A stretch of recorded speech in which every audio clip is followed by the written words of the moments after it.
കുട്ടിപ്പാട്ടുകാരെ തേടി top singer audition UAE 8-നും 15-നും ഇടയിൽ പ്രായമുള്ള കുട്ടികൾക്ക് ഓഡിഷനിൽ പങ്കെടുക്കാം. ഓഡിഷനിൽ അസാമാന്യ പ്രകടനം കാഴ്ചവെക്കുന്നവർക്ക് ടോപ്പ് സിംഗർ ഗ്രാൻഡ് ഫിനാലയിൽ പങ്കെടുക്കാൻ അവസരം. പ്രവേശനം സൗജന്യം. രജിസ്റ്റർ ചെയ്യാൻ ഉടൻ വിളിക്കൂ +971 5263 10876.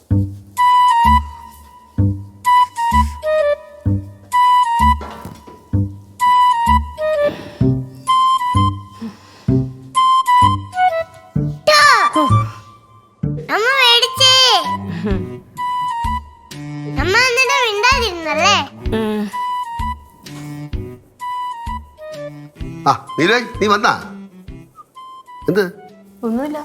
ലേറ്റായത്? ഓഫീസിലെ കുറച്ചധികം പണിയുണ്ടായിരുന്നു 2 ദിവസമായിട്ട്. അതുകൊണ്ട് കുറച്ച് ലേറ്റ്. എപ്പോ വന്ന്? ഞാൻ 4:30 എത്തി. നാളെ നേരത്തെ പോണം കേട്ടോ. വർക്ക് സൈറ്റില് ചോറ് ഇട്ടി തരണേ. വർക്ക് സൈറ്റിന്റെ അടുത്ത് ഹോട്ടലൊന്നും ഇല്ല തിന്നാൻ കേട്ടാ. എട്ടി തരുമോ? നീ ഇവിടെ അല്ലേ? നീ ഇവിടെ കേട്ടോണ്ടിരിക്കുന്നത്? കെട്ടാം, കെട്ടിത്തരാം. Good evening mummy. മാനേജർ നേരത്തെ എത്തിയാ? സാധാരണ വരുമ്പോ നീട്ടി പിടിച്ച ഒരു വിളിയുള്ളതാണല്ലോ. എന്താ കേട്ടില്ല? അമ്മ കഴിക്കാനൊന്നും മേടിച്ചില്ല അമ്മ? ഇല്ലടാ, ഓഫീസിൽ നിന്ന് നേരെ ഒരു ഓട്ടോ വിളിച്ച് ഇവിടെ വന്നാ ഇറങ്ങിയത്. അതുകൊണ്ടൊന്നും മേടിക്കാൻ പറ്റില്ല. അമ്മ വന്നാ? എന്തേ, ചായ ഇട്ടാ? ഇല്ല, ചായ ഇട്ടില്ല. വൈകുന്നേരം അമ്മ വന്നിട്ട് ചായ ഇടുന്ന ചായയാണ് ചായ. അതുകൊണ്ട് ഞാൻ ഇട്ടില്ല. അപ്പൊ രാവിലെയോ? അതും അമ്മ ഇടുന്ന ചായയാണ് അടിപൊളി. പിന്നെ ഇടവേളകളിൽ ഇടുന്ന ചായ അതെനിക്ക് ഓക്കെയാണ്. ഇടവേളകളിൽ ഇടുന്ന ചായയുടെ കാര്യമൊന്നും പറയണ്ട, കണക്കാ. ഇനി എല്ലാ ദിവസവും ലച്ചുവേ കട്ടെന്ന് ചോദിച്ചോണ്ട് സൂപ്പറാ, അടിപൊളിയായിരിക്കും. സുഖിച്ചി. പിന്നെ അമ്മ കുറച്ചു മുന്നേ സിദ്ധുവിനെ അമ്മ വിളിച്ചിട്ടുണ്ടായിരുന്നു. അമ്മേനെ കുറെ അന്വേഷിച്ച്. നിനക്കൊരു കാര്യം കേൾക്കണം. ഇന്ന് വർക്ക് സൈറ്റില് ഞാൻ 4ാമത്തെ നേരം മോളിൽ നിൽക്കുകയായിരുന്നു. അപ്പൊ താഴെ എഞ്ചിനീയർ സാറ് വേറൊരു മേശയിൽ ഇവിടെ സംസാരിച്ചോണ്ടിരിക്കുന്നു. ഞാൻ എന്തോ കാര്യത്തിന് വേണ്ടി എഞ്ചിനീയർ സാറിനെ വിളിച്ചു. ഞാൻ സാറേ എന്ന് വിളിച്ചു. ഇങ്ങനെ കേട്ടില്ല. ഞാൻ മകേഷ് സാറേ എന്ന് വിളിച്ചു. എനിക്ക് ദേഷ്യം. ഞാൻ പൊട്ടാ ഞാൻ തിരിഞ്ഞു നോക്കുപോയി. എന്റെ പൊന്നു മക്കൾ അബദ്ധം പറ്റി. നവാസെന്ന് വിചാരിച്ചു. എഞ്ചിനീയർ സാറെ കേട്ടാ. പക്ഷെ കേട്ടാൽ ബാധിക്കാൻ പറ്റും. നാളെ കേട്ടല്ലേ മോളെ എന്താ പല വിളിച്ചേ? സാറേ ഞാൻ വിളിച്ചത് വേറെ ഒരു 10 സാഹത്ത് സിമെന്റിന്റെ കുറവുണ്ടെന്ന് പറഞ്ഞു. നീ വേണ കേട്ടാ? ഇത് ഇവിടെ ഓഫീസിലെ കാര്യം ആലോചിച്ചോണ്ടിരിക്കുകയാണ്. നീ കാര്യം ചായ ഇടും. പോടും കുറച്ചോ കേട്ടാ. കടുപ്പം കൂട്ടി.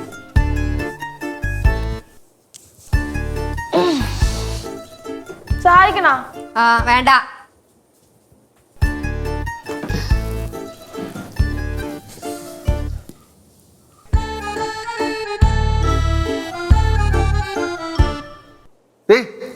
ഈ താങ്ങി തൂക്കി ചായ ഇട്ട് ഇത്ര നേരമായിട്ട് പറയണത്.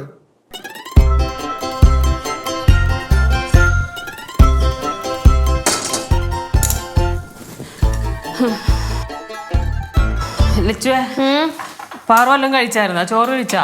എവിടെ കൊറേ ഓംലേറ്റ് കഴിച്ചു. പിന്നെ കൊറേ ബിസ്ക്കറ്റും. ഒന്നും കഴിച്ചില്ലേ? അപ്പൊ കൊടുക്കാനില്ലേ നിർബന്ധിച്ച്? എന്തോരാന്നും വെച്ചാ പുറകെ കിടക്കണേ. കഴിക്കണ്ടേ അവള്? നീ ചൂടാവുണ്ടാവും, അതുകൊണ്ടായിരിക്കും കഴിക്കാത്ത. സ്നേഹത്തോടെ കൊടുത്തു നോക്ക്, അപ്പൊ കഴിക്കും. പാറുവിന്റെ കാര്യമാണോ പറയണേ? കഴിക്കണ കാര്യമല്ലേ. അവളൊരു കാര്യം കഴിക്കില്ല എന്ന് പറഞ്ഞാ ഇനി പാരു എന്ന് പറഞ്ഞാൽ അവളത് മാറാൻ പോണില്ല.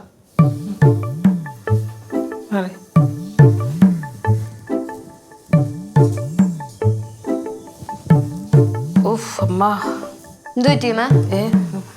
അല്ല അമ്മ വന്നപ്പോ തൊട്ട് ഞാൻ ശ്രദ്ധിക്കണതാ. ഭയങ്കര ടയർഡാണല്ലോ. എന്തു പറ്റി? വയ്യേ? ഈ ഓഫീസിലേ എല്ലാം ഇങ്ങനെ അഴകുഴമ്പനായിട്ട് കിടക്കായിരുന്നു. ഒന്ന് ചാർജായി വരികയുള്ളൂ.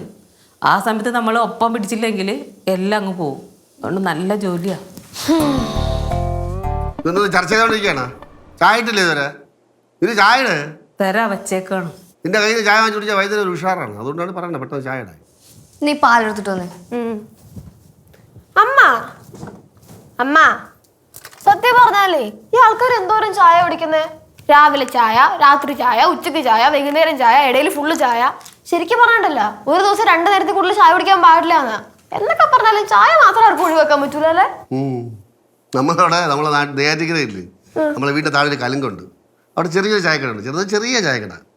അവിടെ രാവിലെ 4:30 മണിക്ക് അവിടുത്തെ വയസ്സായ ആൾക്കാരുടെ ഒത്തുകൂടും ചായ കുടിക്കാൻ വേണ്ടി. അവരെ ദിവസം തുടങ്ങുന്ന തന്നെ അവിടുത്തെ ചായ കുടിച്ചോണ്ടാണ്. ഇപ്പോഴും ഉണ്ട്. പക്ഷെ നടത്തുന്ന പാക്കരണ ഇപ്പൊ ഇല്ല. ഉണ്ടോ ഇല്ലെന്ന് അറിഞ്ഞൂടാ. അങ്ങനെ ഏതൊരു ബന്ധുവാണ് ഇപ്പൊ നടത്തുന്നത്. സിദ്ധുവിന്റെ അച്ഛനും ഇതുപോലെയാണ്. ഭയങ്കര ചായപ്രേമിയാ. പക്ഷെ ഞാൻ ചെന്നതിന് ശേഷം ചായ പൊടി കുറച്ച് കുറഞ്ഞു. ലച്ചുവിന്റെ കയ്യിൽ ചായ വാങ്ങിച്ചോടി അയാളെ ചായ പൊടി നിർത്തി. അച്ഛാ അതൊന്നും അല്ല. സിദ്ധുവിന്റെ അച്ഛനെ ഷുഗർ ഉണ്ട്, കുറച്ചേ ഉള്ളൂ. അതുകൊണ്ട് ഞാനിപ്പോ ചായയുടെ എണ്ണവും കുറച്ച് ആ പഞ്ചസാരയും മാറ്റി വെച്ചു. നീ എന്ത് മിണ്ടായിരിക്കണേ? ഇവളെപ്പോഴും ഓഫീസിലെ കാര്യം ആലോചിച്ചോണ്ടിരിക്കും. ഞാൻ കാര്യം പറയാം. നീ കമ്പനിക്ക് വേണ്ടി രാവിലെ അധ്വാനിച്ചാലും അവിടുത്തെ MD ഉണ്ടല്ലോ നിന്റെ പേരിൽ കമ്പനി എഴുതാനൊന്നും പോകില്ല. ആ അത് പറഞ്ഞപ്പ അമ്മ ഓ നമുക്ക് ചേച്ചി അമ്മയുടെ ഓഫീസിൽ എന്തെങ്കിലും ഒരു ജോലിക്ക് കയറ്റിയാലോ? ചേച്ചിക്ക് ആകുമ്പോഴത്തേക്കും BCom ഉണ്ട്, പിന്നെ നിങ്ങൾക്ക് രണ്ടാൾക്കും ഒരുമിച്ച് പോയി വരാനും പറ്റും. നല്ല ഐഡിയ അല്ലേ? നീര് ലച്ചു അതോളാം കേട്ടാ. ഞാൻ മര്യാദക്ക് അവിടെ ജോലി ഉണ്ടെന്ന് നിനക്കൊന്നും കണ്ടിട്ട് പിടിക്കണില്ലല്ലേ? എന്തോന്നമ്മ അവിടെ അതിന് വല്ല വേക്കൻസി ഉണ്ടാവട്ടെ, ഉണ്ടാവുകയാണെങ്കിൽ നോക്കാം. ചേച്ചി അമ്മ ഒരു ഓഫീസിൽ അച്ഛാ, അങ്ങനെയാണെങ്കിൽ പിന്നെ ഇവിടുത്തെ ബാക്കി ഫുൾ ഓഫീസിൽ കാണാമല്ലോ നമുക്ക്. രസമായിരിക്കും. അയ്യോ അമ്മ, ആലോചിക്കാൻ തന്നെ നമുക്ക് വയ്യ. അയ്യോ അമ്മ ചായ വിട്ടു, ചായ കൊണ്ടു കേട്ടാ. ചായ ഞാൻ കൊണ്ടുവന്നോളാം.